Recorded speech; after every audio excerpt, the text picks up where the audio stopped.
الرحمن الرحیم الحمد للہ رب العالمین والصلاة والسلام علی سید الانبیاء والمرسلین اما بعد فاعوذ باللہ من الشیطان الرجیم بسم اللہ الرحمن الرحیم درود پاک پڑھیے۔ صلاۃ والسلام علیکہ یا صلاۃ والسلام علیکہ یا سیدی یا حبیب اللہ، صلاۃ والسلام علیکہ یا سیدی یا رحمت للعالمین وعلی آلک واصحابک یا سیدی یا خاتم النبیین۔ اللہم صلی وسلم وبارک علی سیدنا و مولانا محمد معدن الجود والکرم وآلہ وبارک وسلم۔ ماہ رمضان کا آج 12واں روزہ ہے اور ہماری آج کی اسلامی تربیتی نشست کا جو موضوع ہے وہ ہے سجدہ۔ بچے کو اس لیے میں نے کہا تھا کہ نعت سجدے کے والے سے پڑھنی ہے۔ جو علامہ اقبال کا شعر ہے نا کہ وہ ایک سجدہ جسے تو گراں سمجھتا ہے، جسے تو وزنی اور بھاری اپنے اوپر سمجھتا ہے، اس سجدے کے والے سے آج کی ہماری گفتگو ہے۔ اللہ کریم نے قرآن کریم میں ارشاد فرمایا هو الذی خلق لکم ما فی الارض جمیعا، فرمایا کہ اے انسان زمین میں جو کچھ بھی ہے نا یہ میں نے تیرے لیے بنایا ہے۔ زمین میں جو کچھ بھی ہے، زمین کے اوپر جتنی چیزیں بھی ہیں وہ ڈائریکٹ یا انڈائریکٹ ہر طریقے سے فرمایا اس کو ہم نے انسان کے لیے بنایا ہے۔ اور پھر خود ہی فرمایا للہ ما فی السماوات و ما فی الارض، زمین و آسمان میں جو کچھ ہے اس کا مالک اللہ ہے۔ جمادات ہوں، نباتات ہوں، معدنیات ہوں، ان کا مالک اللہ ہے۔ اور اللہ فرماتا ہے مجھے ان چیزوں کی ضرورت نہیں، یہ تیرے لیے بنائی ہیں، مجھے ضرورت نہیں ہے، یہ سارا کچھ تیرے لیے بنایا ہے۔ اشرف المخلوقات اللہ نے انسان کو بنایا، 18,000 اللہ نے اپنی مخلوقات میں سے انسان کو اشرف بنایا، کیونکہ نبی جو انسانوں میں آئے ہیں، وہ جو نبی تھے چنے ہوئے اللہ کے بندے تھے، وہ انسان تھے، اس لیے انسانوں کو اللہ نے اپنی مخلوقات میں سے اشرف بنایا، اشرف المخلوقات۔ اور ساری چیزیں اس کے لیے اللہ نے مسخر کر دیں۔ چاند اس کے لیے ڈیوٹی دے رہا ہے، سورج انسان کے لیے ڈیوٹی دے رہا ہے، جتنے بڑے بڑے جانور ہیں اللہ نے وہ انسان کے قبضے میں دے دیے، ہاتھی اس کے قبضے میں دے دیا، شیر اس کے قبضے میں دے دیا، جتنے جانور ہیں، چوپائے ہیں، زمین پر جو کچھ بھی ہے وہ سارا کچھ انسان کے لیے ہے۔ اب اگلی بات آپ نے سننی ہے، سارا کچھ کس کے لیے ہے؟ انسان کے لیے۔ اور اللہ فرماتا ہے پھر انسان بھی تو کسی کے لیے ہے نا۔ سارا کچھ جو انسان کے لیے بنایا کائنات کے اندر، سارا کچھ انسان کے لیے۔ انسان کس کے لیے؟ وہ بھی قرآن میں اللہ نے بیان کر دیا، وَمَا خَلَقْتُ الْجِنَّ وَالْإِنسَ إِلَّا لِيَعْبُدُونَ، فرمایا ساری کائنات انسان کے لیے بنائی ہے اور انسان کو اپنی عبادت کے لیے بنایا ہے۔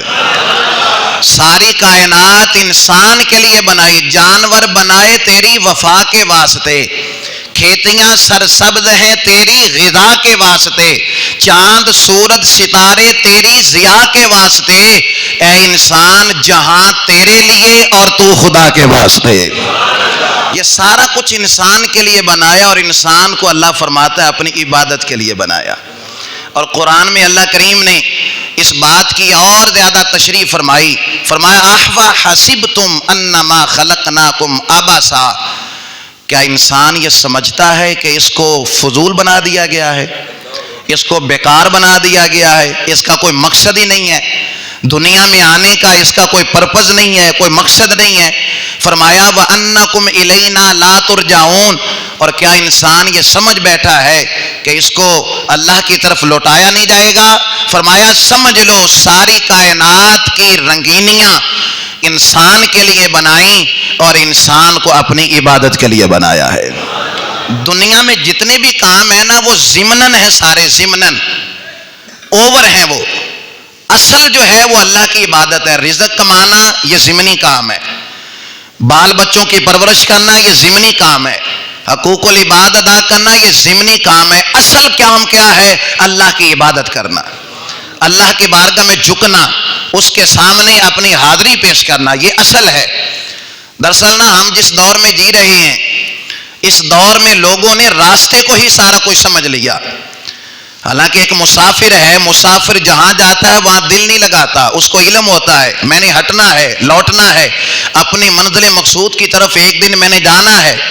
ہم نے سارا کچھ اس راستے کو سمجھ لیا. راستہ تو ایک طریقہ ہے, راستہ تو ایک سبب ہے منزل تک پہنچنے کا. ہم نے راستے کو منزل سمجھ لیا اور منزل کو بلا دیا. منزل ہے اللہ کی عبادت اور راستے کے اندر بیوی بچوں کی پرورش, دیگر معاملات, یہ سارے راستہ تھے. ہم نے راستے کو سمجھ لیا اصل, اور منزل کو بلا دیا. یہ سبب ہے, منزل یہ ہے کہ ہمیں اللہ کی عبادت کے لیے بنایا گیا ہے. اور آج کا مسلمان پریشان پھرتا ہے. آج کا مسلمان جگہ جگہ پر, اب علامہ اقبال کے شعر کا پس منظر, وہ ایک سجدہ جسے تو گراں سمجھتا ہے. علامہ اقبال سمجھا رہا ہے آج کا مسلمان در در پر جا کر جبین نیاز کو جھکا رہا ہے, کس کس سے مانگتا نہیں پھرتا, غیروں کے در پہ جا کر منت سماجت کرتا ہے. ہم ڈیفالٹ ہو جائیں گے اور ہم قرضوں کے بوجھ تلے دب گئے, جگہ جگہ پر کاسا لیے پھرتا ہے. علامہ اقبال بات سمجھاتے ہیں, اے مسلمان تیرا وقار یہ نہیں ہے کہ تو جگہ جگہ پہ جا کر جھکے, بس تو ایک طریقہ اختیار کر لے کہ وہ ایک سجدہ جسے تو گراں سمجھتا ہے, ہزار سجدوں سے دیتا ہے آدمی کو نجات. یہ ایک سجدہ جس کو تو نے وزنی سمجھ لیا نا کہ میرے پاس ٹائم نہیں ہے نماز پڑھنے کا, یہ جس کے بارے میں تو نے سمجھ لیا نا کہ میرے پاس وقت نہیں ہے, ٹائم نہیں ملتا, میرے کپڑے ٹھیک نہیں ہیں, ٹائم نہیں ہے, میں فارغ نہیں ہوں, یہ ایک سجدہ جس کو تو اپنے اوپر بھاری سمجھتا ہے, وزنی سمجھتا ہے. علامہ اقبال کہتا ہے وہ ایک سجدہ جس سے تو گراں سمجھتا ہے, ہزار سجدوں سے دیتا ہے. ہزار جگہوں پر تمہیں رسوا ہونے سے یہ ایک سجدہ بچا لے گا جس سجدے کو تو اپنے اوپر بھاری سمجھ رہا ہے. ایک سجدہ ہزار سجدوں سے نجات دے رہا ہے, ہزار جگہوں پر رسوا ہونے سے. تو اگر 2 سجدے کرے تو پھر 2000 ہو گئے نا. اگر تو 3 سجدے کرے تو پھر 3000 جگہوں سے تو رسوا ہونے سے بچ جائے گا. کب؟ جب تو نماز کو اپنے لیے فرحت سمجھے گا, سکون سمجھے گا, اس کو اپنا فرض سمجھے گا, اس کے لیے سارے کام چھوڑ کر جب ترجیح تو اس کو بنائے گا, تو پھر یہ ایک سجدہ جسے تو گراں سمجھتا ہے ہزار سجدوں سے دیتا ہے آدمی کو نجات. ہم سمجھتے ہیں کہ شاید جب ہم سجدہ کرتے ہیں نا, کیا لفظ کریم محبوب نے فرمایا انسان جتنا قریب سجدے میں ہوتا ہے نا رب کے قریب, اتنا کسی اور عبادت کے ذریعے وہ رب کے قریب نہیں ہو سکتا جتنا سجدے میں جا کر وہ رب کے قریب ہوتا ہے. فرمایا تم سمجھتے ہو کہ شاید ہم زمین کے قریب ہو گئے جب سجدے میں گئے, تم سمجھتے ہو کہ شاید قالین کے قریب ہو گئے, تم سمجھتے ہو کہ شاید ہم دری کے چٹائی کے قریب ہو گئے. فرمایا تم ان چیزوں کے قریب نہیں ہوئے, تم جاتے سجدے میں ہو اور رب کے قریب ہو جاتے ہو. تم سجدے میں جا کر اپنے رب کے قریب ہو جاتے ہو. جتنا بندہ سجدے میں رب کے قریب ہوتا ہے. اور یاد رکھیے کریم محبوب نے فرمایا, اب وہ علامہ اقبال نے حضور کی احادیث سے ہی نچوڑ نکال کر اپنے اشعار کو ترتیب دیا کہ وہ ایک سجدہ جسے تو گراں سمجھتا ہے ہزار سجدوں سے دیتا ہے آدمی کو نجات. اب وہ تشریح حضور کی حدیث کی. حضور فرماتے ہیں تو دنیا کو راضی کرنے کے لیے نکلے گا نا تو دنیا تمہیں تھکا دے گی, دنیا راضی نہیں ہوتی.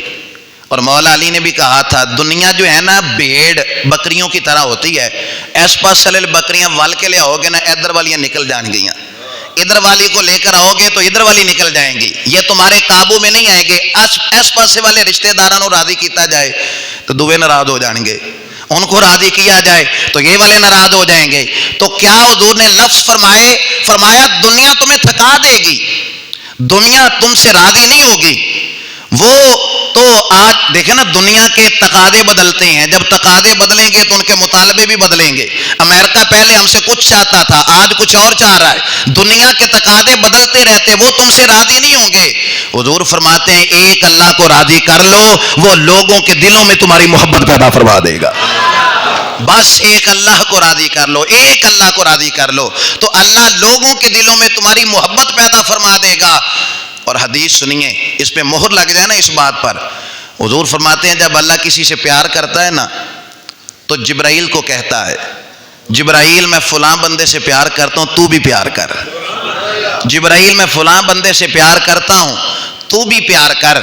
اور جب جبرائیل پیار کرتا ہے تو اللہ فرماتا ہے اب زمین پہ چلا جا اور زمین پر جتنی میری مخلوق ہے ان کے دلوں میں یہ بات ڈال دے اللہ فلاں بندے سے محبت کرتا ہے، تم بھی اس بندے سے محبت کرو۔ جب سارے لوگ اس سے محبت کرتے ہیں جبرائیل واپس جاتے ہیں، فرمایا اب آسمان میں جتنی اللہ کی مخلوق ہے ان کو بھی کہہ دو اللہ فلاں بندے سے محبت کرتا ہے، تم بھی اس سے محبت کرو۔ فرمایا جب اللہ سے محبت کرو گے نا دنیا کو تم راضی نہیں کر سکتے، بس اللہ کے قریب ہو جاؤ، اللہ ساری مخلوق کے دلوں میں تمہاری محبت پیدا فرما دے گا۔ اور قرآن میں اللہ نے کہہ دیا ان الذین آمنوا وعملوا الصالحات سیجعل لهم الرحمن ودا، فرمایا ایمان لانے کے بعد جو نیک عمل کرے گا اللہ رحمان لوگوں کے دلوں میں اس کی محبت پیدا فرما دے گا۔ تو سجدے کے ذریعے اللہ کا قرب حاصل کیا جائے، سجدے کے ذریعے انسان اللہ کے قریب ہو سکتا ہے۔ اب سنیے سجدہ، وہ ایک سجدہ جسے تو گراں سمجھتا ہے، جس کو بھاری سمجھتا ہے، یہ 1000 سجدوں سے دیتا ہے۔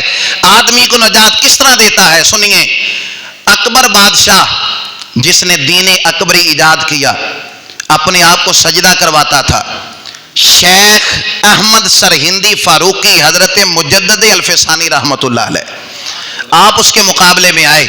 اچھا وہ بادشاہ ہے، اس کے پاس فوجیں ہیں، اس کے پاس طاقت ہے، اور ادھر یہ اللہ والا یہ مسلح پہ بیٹھ کر اللہ کو راضی کرتا ہے، اس کے پاس حکومت ہے، اس کے پاس اقتدار ہے، اس کے پاس ساری طاقتیں ہیں، اور ادھر یہ جو اللہ کا فقیر ہے اس کے کپڑے بھی بظاہر ان پر پیوند لگا ہوا ہے، اور بظاہر اس کی حالت وہ درویشانہ فقیرانہ، اور یہ اس کی حالت۔ ادھر بادشاہ ہے جو دین اکبری کا اعلان کرتا ہے، اللہ کے قانون کو للکار رہا ہے، رسول اللہ کی شریعت کو للکار رہا ہے، ادھر یہ اللہ کا فقیر اللہ کا درویش یہ اس بادشاہ کے سامنے جاتا ہے۔ کسی کی طاقت نہ ہوئی کہ بادشاہ سے جا کر بات کرے کہ تو اللہ کی زمین پر اللہ کے ساتھ بغاوت کر رہا ہے، کسی میں جب طاقت نہ تھی تو یہ فقیر یہ درویش اس کے سامنے جاتا ہے اور جا کر کہتا ہے اکبر سیدھا ہو جا ورنہ مجھے سیدھا کرنا آتا ہے۔ وہ بول لو تو صحیح نا یار، اکبر سیدھا ہو جا بندے دا پتر بن جا وگرنہ مجھے سیدھا کرنا آتا ہے۔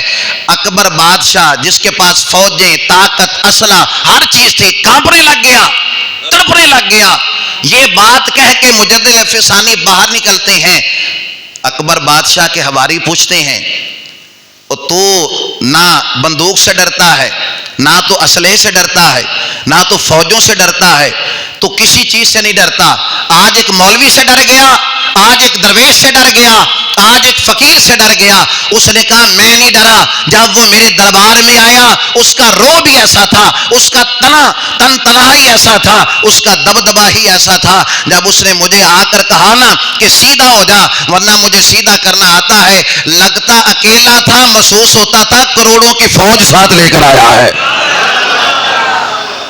اور یہ تو جذبات تھے اکبر بادشاہ کے۔ اور جب مجدد الفسانی باہر نکلتی ہیں تو آپ کے ساتھ جو آپ کے خادم تھے پوچھنے لگے حضور آپ کے پاس نہ کوئی اسلحہ، نہ کوئی تلوار، نہ کوئی نیزہ، نہ کوئی بندوق، آپ نے کس زور پر بادشاہ پر رعب طاری کر دیا؟ فرمایا میرے پاس کوئی تلوار نہیں، کوئی نیزہ نہیں، بس میرے پاس سجدوں کی طاقت ہے، بس میرے پاس وہ سجدوں کا نور ہے۔ میں نے اللہ کے قریب جا کر اللہ کا قرب حاصل کر لیا، اور جو بندہ اللہ کے قریب ہو جاتا ہے پھر وہ کسی سے نہیں گھبرایا کرتا، کیونکہ وہ ایک سجدہ جسے تو گراں سمجھتا ہے یہ 1000 سجدوں سے دیتا ہے آدمی کو نجات۔ جو اللہ کے سامنے جھک جاتا ہے نا پھر وہ کسی کے سامنے نہیں جھکا کرتا۔ اور پھر کیا ہوتا ہے؟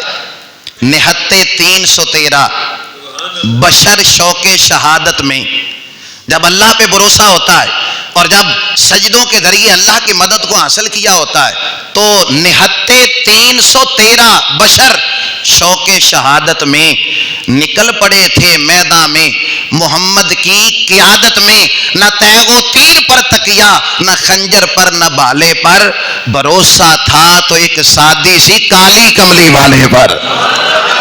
بھروسہ تھا تو ایک ساتھی سی کالی کملی والے پر. اب وہ جو 313 بدر میں آئے, بڑی خوبصورت بات, حضرت ابو بکر صدیق رضی اللہ تعالیٰ عنہ, ان سے کسی کافر نے پوچھا یار سمجھ نہیں آتی, آپ 313 ہو کر ہزاروں کو کیسے شکست دے دی, جبکہ بھوکے بھی آپ کئی دنوں کے تھے, ان کے پاس تو کھانے پینے کا سامان بھی تھا, آپ کے پاس تو 6 زرہیں 8 تلواریں اور 2 گھوڑے, یہ کوئی سمجھ نہیں آتی. ادھر ہر 1000 کافر ہے, ادھر ہر ایک کے پاس اسلحہ بھی ہے, ہر ایک کے پاس تلوار بھی ہے, ہر ایک کے پاس نیزہ بھی ہے, زرہ بھی ہے, گھوڑا بھی ہے. تمہارے پاس 2 گھوڑے ہیں, 8 تلواریں ہیں, 6 زرہیں ہیں. یہ کون سی ایسی بات تھی جس نے تم فتح حاصل کر لی بدر کے اندر؟ لگتا ہے تمہاری حکمت عملی جو تھی نا یہ بڑی طاقتور تھی. لگتا ہے وہ جو 8-10 تلواریں تھی نا تمہارے پاس, وہ بڑی کو تکڑی تلواریں تم لے کر آئے تھے. لگتا ہے جو اسلحہ تھا نا جتنا بھی تمہارے پاس, وہ کوئی خاص اس کے اندر اثر تھا. حضرت صدیق اکبر فرمانے لگے ہم نے یہ جو جنگ جیتی ہے نا, نہ گھوڑوں کی وجہ سے جیتی ہے, نہ اسلحے کی وجہ سے جیتی ہے, نہ نیزوں کی وجہ سے جیتی ہے. پھر کیسے جیتی, کیسے فتح پا گئے؟ کہتے فتح اس طرح ملی کہ جب رات ہوتی ہے, اگلے دن بدر کی جنگ ہونی ہے, جو رات ہوئی میں نے دیکھا ساری رات حضور نے سجدے میں گزار دی, ساری رات پڑھتے رہے یا حی یا قیوم برحمتک استغیث, یا حی, یہ سجدے کے اندر گزار دی. صدیق اکبر کہنے لگے میں نے سنا حضور کہہ رہے تھے اللہ میں کل کمائی لے کے آ گیا ہوں, یہ 313 میری کل کمائی ہے. اللہ اگر یہ آج ہلاک ہو گیا نا, پھر قیامت تک تیرا کوئی نام لینے والا نہیں آئے گا, قیامت تک تیری کوئی عبادت نہیں کرے گا. فرمایا کہ یہ جتنی کل کمائی تھی اللہ میں لے کر آ گیا, آج تو نے ان کی مدد کرنی ہے. گھوڑے یہ دوڑائیں گے, مدد تو کرے گا, تلواریں یہ چلائیں گے, ہمت تو عطا کرے گا. صدیق اکبر کہنے لگے ہم نے بدر کی جنگ تلواروں کے زور پہ نہیں جیتی, محمد مصطفیٰ کے سجدوں کے ذریعے جیتی ہے. یہ ہم نے محمد مصطفیٰ کے سجدوں کے عوض میں یہ جنگ جیتی ہے. آج مسلمان ایٹمی پاور ہونے کے باوجود بھی کانپتا ہے, لرزتا ہے, سسکتا پھرتا ہے. مسلمان ہو, ایٹمی طاقت بھی ہو, ایٹمی میزائل بھی ہوں, پھر بھی ڈرتا رہے تو پتا چلا کہ طاقتیں ہمتیں اسلحوں کی وجہ سے نہیں آیا کرتی. مسلمان نے جو اصل سرمایہ تھا سجدے کی طاقت, کیونکہ سجدہ مسلمان سے چھٹ گیا ہے, کیونکہ پیسہ آ گیا, دولت آ گئی, بندوقیں آ گئیں, اسلحہ خرید لیا, وہ جہاز خرید لیا, وہ اسلحہ خرید لیا, تازہ ترین لیٹسٹ اسلحہ خرید لیا. لیکن جو اصل سجدے کی طاقت سی, جس سے رب کے قریب ہونا تھا, جس کے ذریعے رب کا قرب حاصل کرنا تھا. اور علامہ اقبال نے کہا تو فضائے بدر پیدا کر, فرشتے تیری نصرت کو اتر سکتے ہیں گردوں سے, قطار اندر قطار اب بھی اور آج بھی ہو گر ابراہیم سا ایماں پیدا, آگ کر سکتی ہے اندازے گلستان پیدا. بس ہم سجدوں سے دور ہو گئے نا, ہم نے ان دنیا کے اسباب پر تکیہ کر لیا, بھروسہ کر لیا کہ چونکہ ہم ایٹمی طاقت بن گئے نا, اب کوئی میلی آنکھ سے ہمیں دیکھ نہیں سکتا. تو کیا کچھ ہو رہا ہے دنیا کے اندر, کیا کچھ ہو رہا ہے. ایٹمی طاقت کے بل بوتے پہ آپ کافر کو ڈرا نہیں سکتے. آپ کافر کو کس انداز کے ساتھ شکست دے سکتے ہیں؟ آپ سجدوں کے ذریعے, آپ دعا کے ذریعے. دیکھیے سارا کچھ کافروں کے موافق تھا بدر کے اندر. جس طرف کافر تھے نا اس طرف زمین سخت تھی, اور جس طرح مسلمان تھے وہ ریتلی زمین تھی, قدم جہاں لگتے تھے اندر چلے جاتے تھے ریت کے اندر. جس طرف کافر تھے وہاں پہاڑیوں کا سایہ بھی تھا, چھاؤں تھی. جدھر مسلمان تھے ادھر دھوپ ہی دھوپ ہے, گرم دودھ, پھر مکے مدینے کی مشہور دھوپ. جدھر کافر تھے ادھر پانی کے کنویں بھی تھے, اور جدھر مسلمان تھے ادھر صحرا ہی صحرا ہے, صحرا ہی صحرا. پر جو طاقت آپ کو سجدے کے ذریعے, جو مدد اللہ کی آپ کو سجدے کے ذریعے ملے گی نا, وہ کسی اور نیکی کے کام سے نہیں ملے گی. اب سارا کچھ کافروں کے موافق تھا, مسلمانوں کے لیے آزمائش ہی آزمائش تھی. ادھر پھر زمین بھی لرز اٹھی. حفیظ جلندری نے کہا پھر زمین بھی بول اٹھی. زمین بھی کہنے لگی تیرے محبوب کے قدم میری اس خاک پر آئے, الہی حکم دے سورج کو اب نہ آگ برسائے. اب زمین بھی بول اٹھی. حالات اس طرح کے تھے مسلمانوں کے لیے, تیرے محبوب کے قدم میری اس خاک پہ آئے, الہی حکم دے سورج کو اب نہ آگ برسائے. میرے دامن سے اگر انہیں ہوائے گرم آئے گی تو مجھ کو رحمت للعالمین سے شرم آئے گی.